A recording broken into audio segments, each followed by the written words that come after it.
Salve galera, bem-vindo a mais um podcast do esporte. Hoje eu queria finalizar aí o resumo da 14ª rodada, consegui gravar hoje. Também queria falar, dar uma prévia, né, sobre o jogo da Copa do Brasil entre Grêmio e Atlético Paranaense. Vamos começar pelo esse jogo que ficou faltando da rodada, né? Foi ontem, CSA e Fortaleza. Um jogo que eu não costumo, né?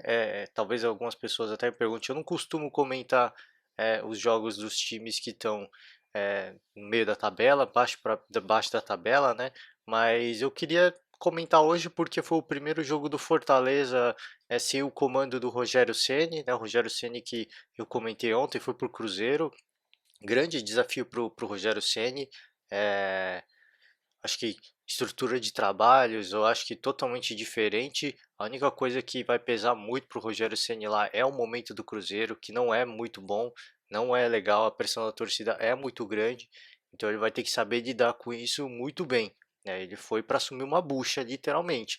Eu ouvi alguns comentários no rádio falando que Dorival Júnior tinha sido cotado antes, ele recusou a proposta, e se isso for verdade mesmo, acho legal da parte do Dorival Júnior, que vem sendo aí, que nos últimos anos, né, no passado recente aí, tem ficado aí cada vez mais conhecido por um técnico que é, é, assume um time em posição ruim na tabela, né, o técnico que salva os times do rebaixamento.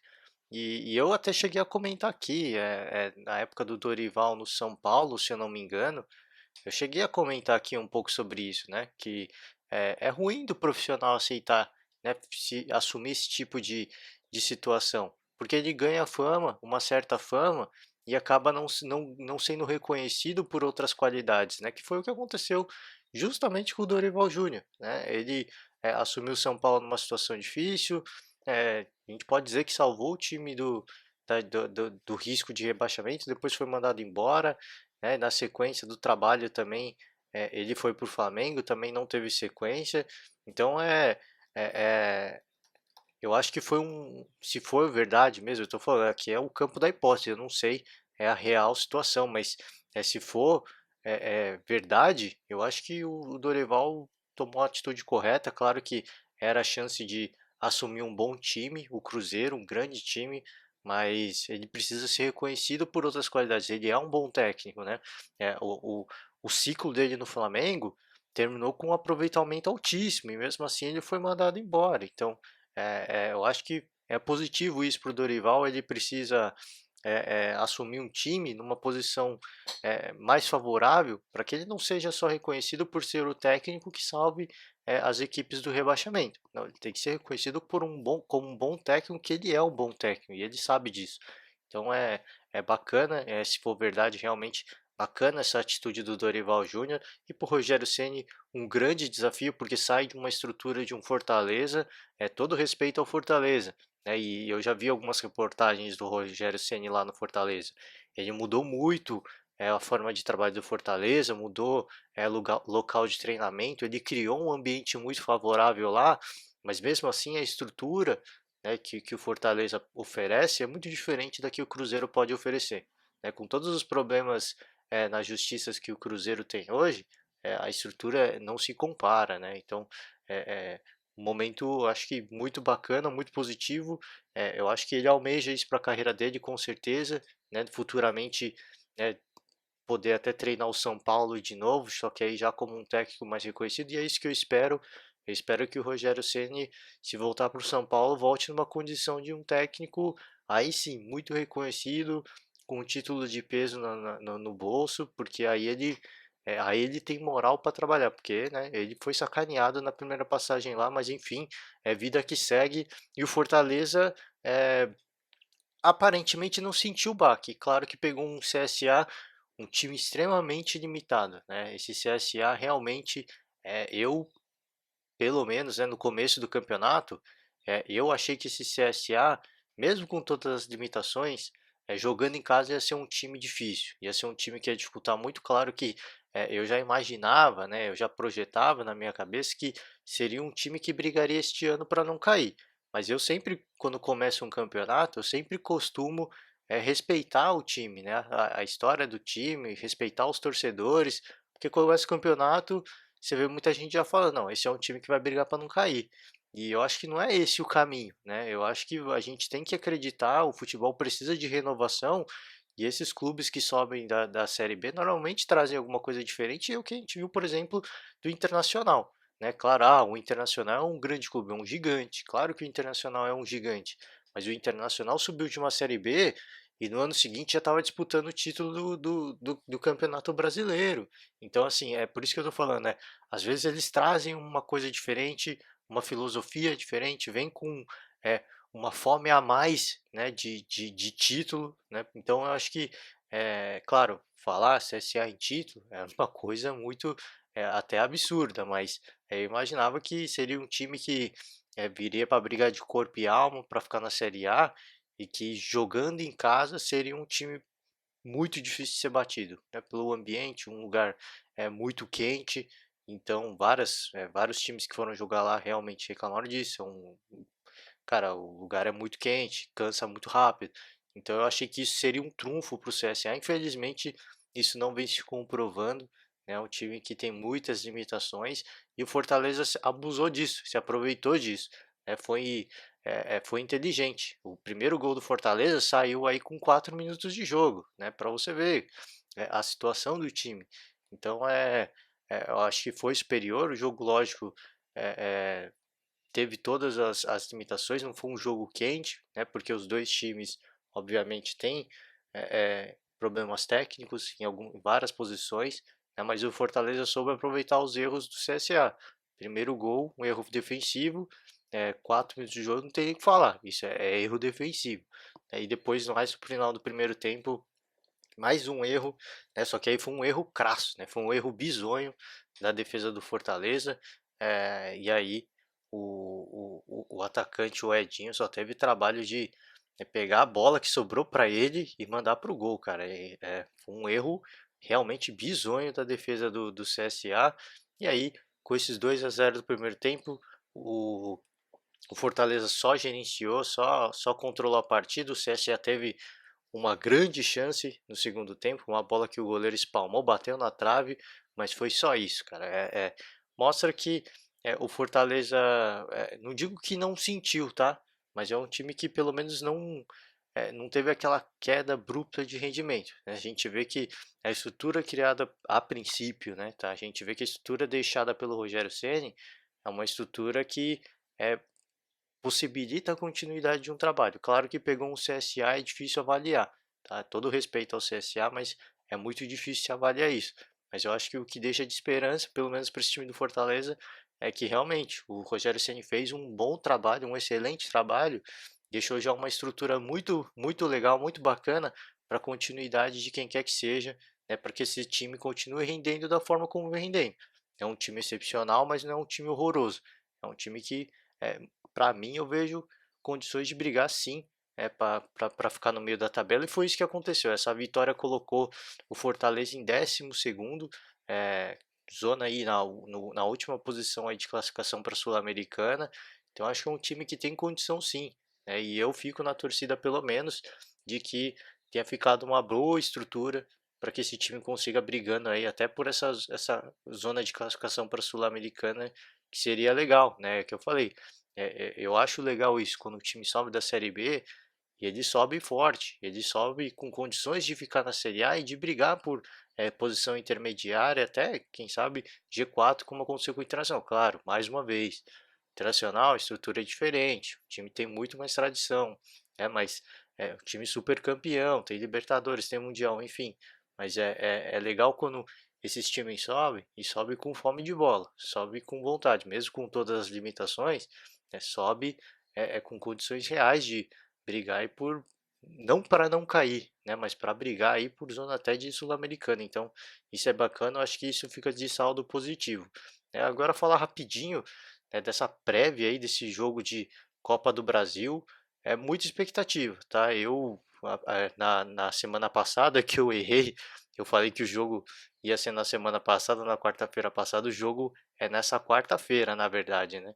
Então eu fiz uma avaliação naquela época e eu não mudo muito a minha avaliação, tá? Muda um pouquinho sim, porque naquela época, na quarta-feira passada, o Atlético vinha, se fosse fazer aquele jogo na quarta-feira passada, tá? O Atlético vinha de uma eliminação dolorosa na Libertadores, né? Não rendeu, eu acho que é o que eu falei, na época, para mim não tinha rendido nem 40, 30% do que o Atlético já mostrou pra gente que pode render e acabou sendo eliminado pelo Boca.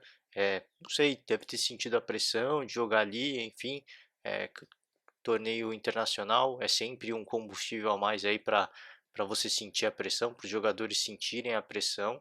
Então eu acho que foi isso de fato que aconteceu. Time que podia chegar muito abalado e teve tempo, teve muito tempo de digerir. Eu acho que esse tempo foi bacana, foi positivo para o Atlético, porque foi para o Japão, foi disputar ali a Copa Suruga, foi campeão. O Thiago Nunes até destacou, cara, não é um título, pode não ser um título absurdamente relevante, mas é mais um título internacional para o Atlético Paranaense. E é assim que a gente deixa esse time calejado. Vamos jogando mais torneios, o time vai calejando para chegar uma próxima Libertadores aí bem forte mentalmente, já bem calejado. E eu acho que isso realmente é positivo. Então eu acho que o Atlético teve tempo de se recuperar, foi campeão ali, o último jogo, se eu não me engano, foi 4-0, uma bela de uma goleada. Então é, é, mostra que esse time praticamente já se recuperou, tá? Então eu vejo agora o Atlético ainda um pouco mais forte para essa disputa aí dessa vaga para a final contra o Grêmio, tá? Lógico, o jogo é na casa do Grêmio. O Atlético vem de uma derrota no Campeonato Brasileiro, mas é um Atlético que entrou com um time alternativo, então foi uma derrota que não foi sentida, teve muita bronca com erro de arbitragem, mas enfim, é um time que vem forte para esse jogo, já mostrou para a gente que é capaz sim de ir na casa do adversário, de incomodar. Eu acho que o que fica de positivo para o Grêmio é justamente a eliminação para o Atlético na Bomboneira, né? Jogando na casa dos argentinos. Talvez o Grêmio é, possa usar isso como trunfo, possa tentar jogar a pressão para o outro lado e fazer esses jogadores do Atlético sentirem o baque. Eu acredito que não, tá? Porque os caras foram lá no Maracanã e surpreenderam o Flamengo. Então acho que é um time que tem total condição. Eu falei, é, já se recuperaram desse baque, dessa eliminação, que era obviamente o sonho maior do Atlético, do Thiago Nunes também. Ele já tinha falado isso e vem de um título agora no bolso também para dar mais moral, para dar mais experiência para esses jogadores. Então eu acho que é um time que vem forte, cara. Vai ser um partidaço. Eu acho que vai ser diferente do que a gente viu de Cruzeiro Internacional, que eram times em momentos totalmente distintos. Né? A gente tinha um Cruzeiro que estava passando por um momento muito complicado, né? Eliminado na Libertadores, zona do rebaixamento, Mano Menezes tinha colocado o cargo à disposição na rodada do Campeonato Brasileiro que antecedeu esse jogo com o Internacional. Jogou relativamente bem, mas não criou muitas chances de perigo de gol. O Internacional acabou saindo vencedor. Então esse jogo de Grêmio e Atlético, eu acho que eu vejo como um cenário totalmente diferenciado. São dois times que estão muito bem, no Campeonato Brasileiro.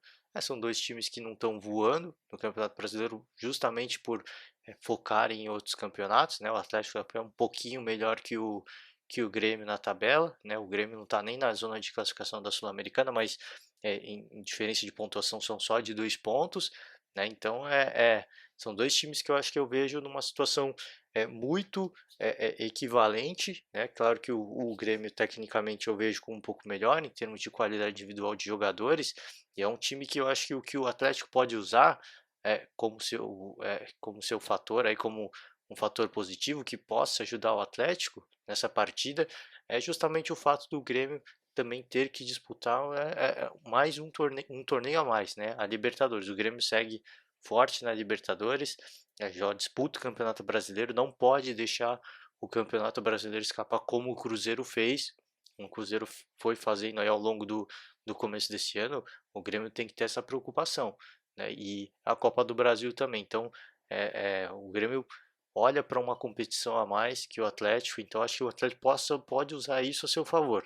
Eu acho que o Atlético pode se entregar um pouco mais, né? O Grêmio tem que tomar um certo cuidado, preservar alguns jogadores, obviamente, para que eles possam também disputar a Libertadores, que é o objetivo maior do Grêmio, sem dúvida nenhuma.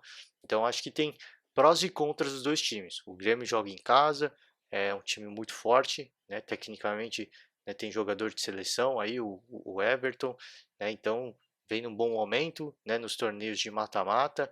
E o Atlético, por outro lado, né, vem de um título aí, do outro lado do mundo, é, conseguiu se recuperar aí de uma situação ruim, que foi a Libertadores, uma situação difícil.